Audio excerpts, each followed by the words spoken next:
I'm here to listen. Why am I walking on this way?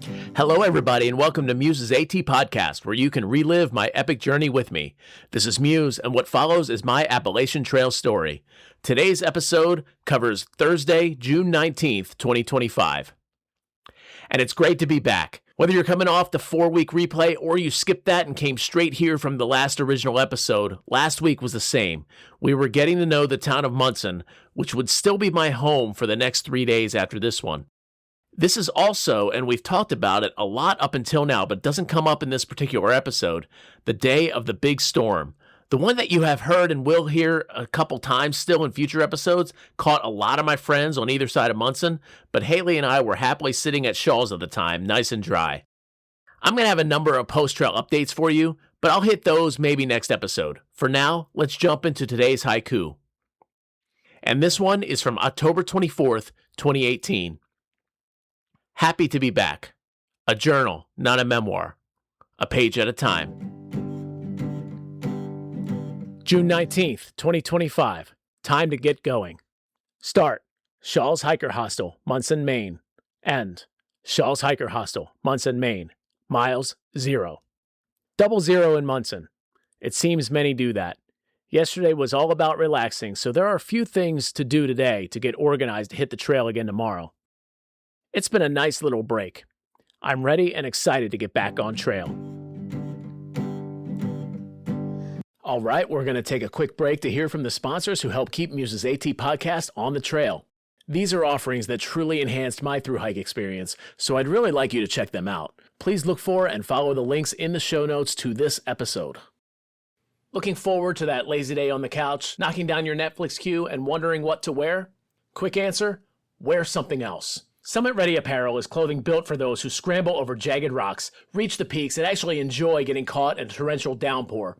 If you're someone who doesn't mind the elements and has the grit to crush the next segment anyway, look no further than Summit Ready to match your restless trail spirit. Check out the catalog at summitreadyapparel.com and get ready for your next adventure. That's summitreadyapparel.com. Looking for your next great trail read? Walk Uphill is a powerful story about leaving the emptiness of modern corporate life behind and finding a completely new beginning on the Appalachian Trail.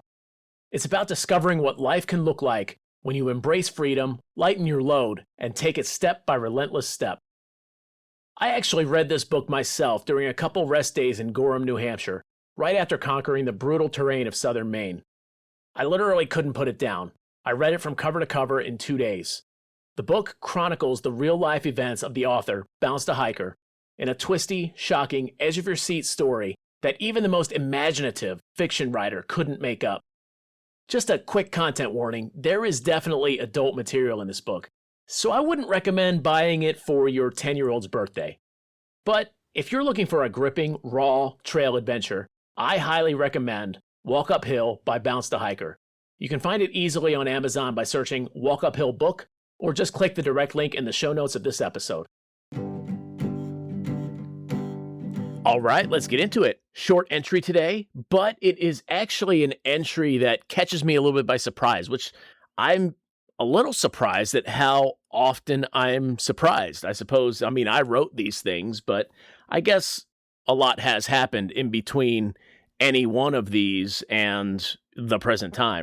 The thing that surprises me about this one is I kind of catch a little bit of an undercurrent of maybe even reluctance at the 00, which my memory of that is not that at all. I was completely bought into that. From at least a year later looking back, I was all about this 00. So it's kind of funny to read it that way. And I wonder if maybe it's a subtle indication of a bit of pressure that I was already putting on myself. You've probably caught by now, well, maybe you have, maybe you haven't, because there hasn't been a lot of opportunity yet to dwell on it, but I am somebody who's a bit deadline oriented. So I put goals out there and then I meet those goals. And that's generally a good thing. I'm not saying that in some sort of a negative, not overall anyway. But it can have, negative implications like putting pressures that really just don't even belong there. And I wonder if that's what's kind of coming in when even the title, time to get going. There's a little bit of a why am I still sitting here sort of aspect to that. I think by the end of the entry, you catch on that I'm enjoying Munson, and I know that I was.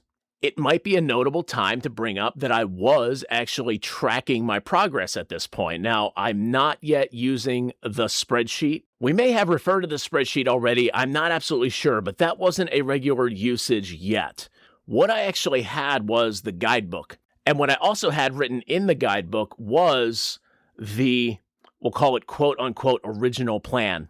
And that was developed in a spreadsheet. In fact, it was the very same spreadsheet that I would later use on trail. I just downloaded a copy of it and then just used it out of my downloads folder on my phone and would update it from there. But the guidebook, and I can't actually find my guidebook right now. I actually looked for it so that I could have it in my hands when I was saying this, but like I said, can't find it. So I'm sure I'll find it. I know I have it. Anyway, what I had was the date written at certain points in time along the trail. And so when I would flip to that page, that guidebook, I'd see where I was planning in this, again, quote unquote, original plan to stay. As you'll hear later, there were reasons that I had to have an original plan that was important, but some of my planning ends up being, I would say, a good thing to this hike. There are definitely segments of this hike that I'm glad I just went after it. And of course, we'll get into that. So again, not an overall negative, but I just wonder if it's sort of bleeding into this entry a little bit. Another thing that's worth mentioning at this point is just the concept of a double zero. Coming onto trail, this is not something I'd ever even thought of. You read about a 0 day, and it makes sense when you read it. When you're preparing and you read 0 day, you have to take a rest every now and then to recover and keep yourself going. As it turns out, it was, in my memory anyway, not 10 minutes after arriving at Shaw's that it was Won't Get Up Will said, you need a double zero here. Everybody double zeros here. It's what you do. Take 2 zeros. And frankly, I'm glad she did. I'm glad that's what we did. Now, we might have obviously observed people doing that around us anyway and caught on to the fact, but either way, I'm glad we took that double zero. We got to really experience our first trail town after having hiked some miles. I do count Millinocket as a trail town. That was really the beginning. But we hadn't hiked yet, so we hadn't done anything to earn that rest, if you will. Now we had. We'd done quite a bit at this point, 120 miles. The other dynamic of this day is if I had woken up wanting to go back on trail, I wasn't ready to do it. I had leaned into just resting, just hanging out, just enjoying my surroundings the previous day, and so I hadn't done some basic things. I had done laundry, so I guess what I'm going to do here in this commentary is talk about the general things that you do on a 0 day to get yourself ready to get back on trail, or a town day anyway, because a town day isn't necessarily a 0 day, and sometimes you can knock these things out really well, depending on really the amenities at the place you're staying. And Shaw's made the main 3 things on my list very easy. So those main things are going to be resupply, laundry, and mail. Actually, I can extend that list a little bit. I mean, shower is pretty important as well, but it just kind of comes naturally, so I didn't really think about it on my list. The other one that comes really naturally, and actually I do plan on talking about this in this episode, is eating, because you're going to want to catch up on eating effectively. But let's talk about the 3 that I named first. Now, again, I mentioned when we first arrived in Munson a couple episodes ago, the Shaw's setup where you go into the bathhouse and laundry is literally right there. So you just go ahead and do it right away. So that one I did actually have done. The other one, resupply, that's especially easy at Shaw's as well, because you heard me say it in the conversation with Hippie Chicken Poet, easily the best resupply on trail, right there on the property. And laundry and resupply are the 2 that are going to apply every single time. Every town you get into, for the most part. I think there might have been 1 or 2 stops where I just recently been in a town and I did not do laundry. But usually laundry is going to be very important. For the most part, what I would find is the most important thing that I would need cleaned was my socks. Because if my socks had gotten wet, and inevitably my socks always got wet on the stretch in between towns, I needed those socks dry and clean. socks are like your lifeline out there. We're going to get into a portion later in Maine where my feet kind of get a little bit wrecked. And really, if I'm being honest, that's because I didn't go into town for too long of a stretch. And honestly, it's the socks that caught up with me. So get into town, do your laundry. I'll say especially your socks, but nobody's, of course, going to just wash their socks. Resupply's the other one. Now, sometimes the towns do come close together, but you see that coming and you plan for that too, because if you have the opportunity to only put 2 days of food in your pack, why would you not hike with only 2 days of food in your pack as opposed to, I don't know, 7, 8? That weight difference on your back is significant. So really, if you're not doing a resupply every town, you kind of just didn't plan right, is what it comes down to. I mentioned that it was really easy in Munson, but sometimes this could be kind of a pain.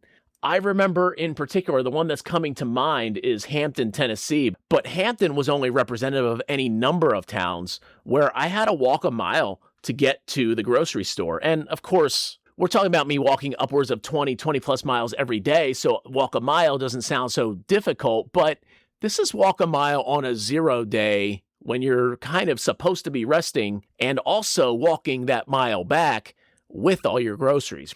It was, let's just say it was really nice when the facility was right there to just get that resupply taken care of, because it could be a significant task. On, I'm going to say more rare occasion, because most places you stay did have laundry, even some of the hotels, definitely, I'm going to say all the hostels. I can't remember, maybe it was one or two, but I don't even think it was any hostels that didn't have laundry. But there was the time or two that even walking to a laundromat was a thing as well, and that could be a couple miles. Now, you don't always have to walk. I mean, there could be buses or something like that, and that's something you take advantage of if it's there for you. The other thing specifically at Shaw's that I wanted to do, because it is such a big benefit of being at Shaw's, was my shakedown with Poet. And so it was on this day that that shakedown would have occurred. A lot of people around me were making significant changes in that shakedown. And that, I didn't really feel that that was an option for me. I had kind of spent 7 years at this point investing into this hike. So if something was, dreadfully wrong, of course I was going to change that. If it was a safety issue or even such a significant weight issue that it would be silly to go forward with, I would go ahead and change that. And one of the things that did fall into that category, although here's where I made the mistake, I didn't buy the replacement right here on the spot, because I'm sure I could have, was sending the charging bank home. I went with a theory that I would be in towns so often that I would barely need one going forward, which just wasn't the case. It was almost the case, but I definitely would have run out of phone charge.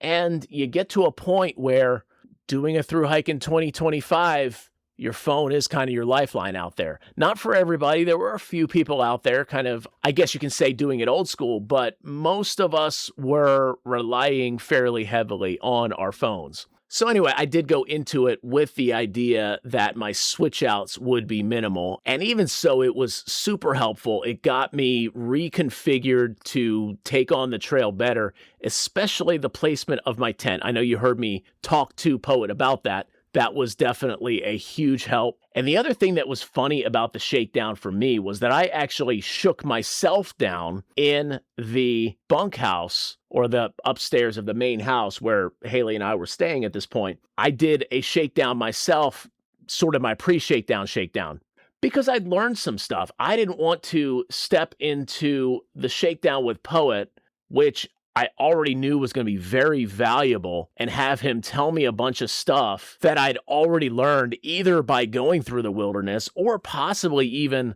learned and didn't think to apply going into the wilderness, and kind of had the oh duh moments when I was in the wilderness. I didn't want to be having Poet just telling me those things when I knew I could learn a whole lot of good stuff from this guy. So I was upstairs in the bunk room for, I'm going to say, an hour, maybe a little bit more, taking all the internal straps out of my pack, because my pack had all these kind of internal straps. I was ditching all of my stuff sacks. For instance, my sleeping bag was in like a stuff sack. the carrying bag for my tent, which I was employing when I had that strapped off of the back of my backpack. And come to think of it, that might have been something that I only managed to ditch after talking to Poet, because I'm thinking if I was still planning on doing that, which I was, I would still have needed that.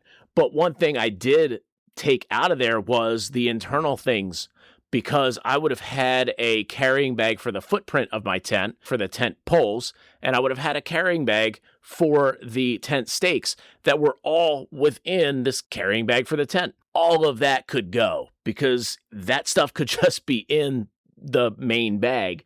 And then the poles themselves, something else I did in preparation for my shakedown was I set up my tent in the yard.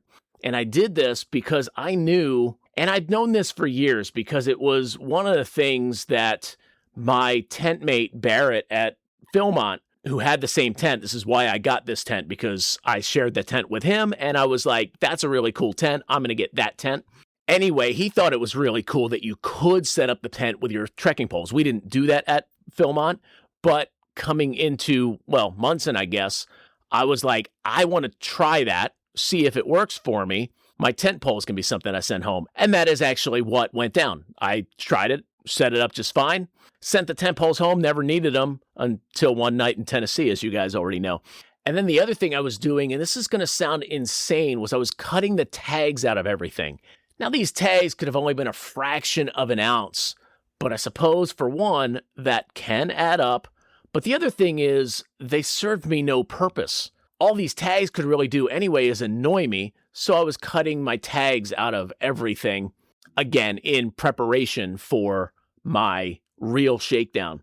So that was great.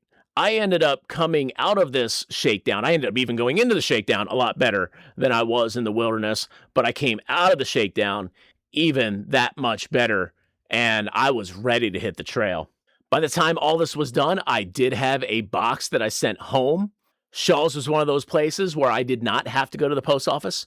I could easily just, had I had a package sent to Munson, I could have had it sent straight to Shaw's, and I could have just picked it up there. Of course, it's really early. Why would I have had a package sent to me already? But they handled outgoing mail as well for, I think, a minimal charge. There was a charge to it, but I don't think it was much. And so they took care of that package that I sent home. I also, the next day, would end up sending a package to the Hostel of Maine from Shaw's as well. In some towns, again, the mail itself could be a little bit more inconvenient. It could be a thing that you have to go take care of your mail. That would usually only be outgoing mail, though, because if I got anything sent to me, I got it sent to a hostel, and it was waiting for me when I got there. So it was really just mailing stuff away that would ever make me sort of wait on a post office. And wait on a post office is the right way to say it. The only time I really remember doing that was in Killington, Vermont, when the post office was right across the street from I was actually staying in a hotel in Killington, but it didn't open till like 10 or something like that. I don't know. We'll find out when we get there in the entries. But needless to say, I was ready to get back on trail, and I'm waiting for this post office to open, and I eventually was able to get back on trail. One of the other things that I always planned on talking about in this Munson stretch, and I suppose it's time because we're actually, believe it or not, running out of Munson episodes. We've got a couple of them still coming, but I want to talk about it right here, and that is hiker hunger. Because we mentioned that, and the idea here, just to give you a refresher on what hiker hunger is, when you're on trail, you are racking up a huge caloric deficit.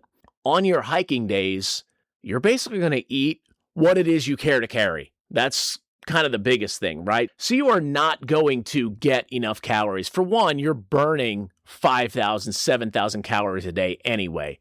It's somewhat infeasible in an active day to consume that much regardless. I know even when I'm at home, if it's a workout day, I'm not eating as much just because I'm about to go for a run. I'm not eating before that run. That would completely trash the run, that sort of thing. Kind of applies there too. So it's infeasible anyway. On top of it, yeah, you're trying to get this in your pack.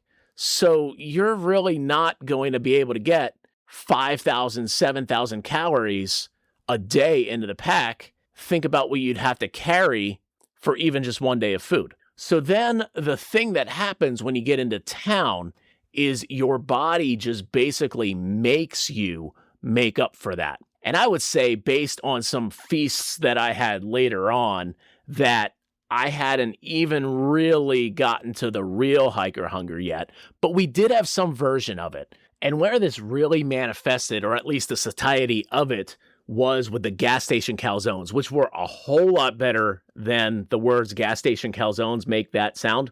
And this was kind of a thing on trail too. You could get the gas stations that have full service delis or full service restaurants in them and just get delicious food at gas stations often. This gas station was a mile, maybe a mile and a half from Shull, so it was a bit of a hike to get there, but Haley and I went there twice.